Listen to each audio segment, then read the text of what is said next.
எல்லாருக்கும் வணக்கம்.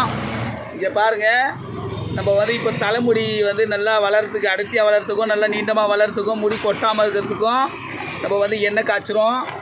இதில் பார்த்திங்கன்னா வெம்பாலம் பட்டை, ரோஸ்மெரி, அப்புறம் பார்த்திங்கன்னா கருஞ்சீரகம். இங்கே பாருங்கள், இது ஒரு மருந்து, ஏலக்காய் அடிக்கிறாங்க. இது கருஞ்சீரகம். இது பார்த்திங்கன்னா கருவேப்பிலை, இது கத்தாழை, இது பார்த்திங்கன்னா சீந்தில் கொடி, இது செம்பருத்தி இலை, இது பார்த்திங்கன்னா நெல்லிக்காய், அப்புறம் பார்த்திங்கன்னா மருதாணி, அப்புறம் வந்து செம்பருத்தி பூ, இது கடுக்காய், அப்புறம் பார்த்திங்கன்னா அவுரி இலை, அப்புறம் பார்த்திங்கன்னா வெந்தயம், அப்புறம் வெள்ளை கரிசலாங்கண்ணி, இது ஆவாரம்பூ, கோரைக்கிழங்கு, இது கற்பூரவள்ளி கூட இன்னும் பல மூலிகைகளை சேர்த்து எண்ணெய் காய்ச்சிங்க. பார்த்திங்கன்னா எண்ணெய் வந்து ரெட் கலரில் மாறிட்டுருக்கு.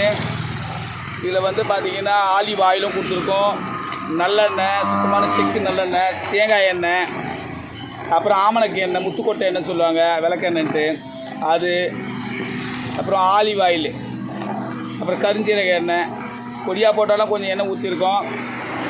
எல்லாத்தையும் இப்படி ரெடி பண்ணிவிட்டு நம்ம வந்து இது எண்ணெய் காய்ச்சி தலைக்கு நம்ம அப்ளை பண்ணோம்னா முடி நல்லா கருன்னு வளரும்.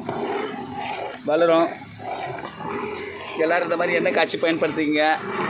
எண்ணெய் யாருக்காவது வேணும்னா எனக்கு வந்து ஃபோன் பண்ணுங்கள், எண்ணெய் தரேன். ஓகே, எல்லாருக்கும் வாழ்த்துக்கள், சந்தோஷமாக இருங்க.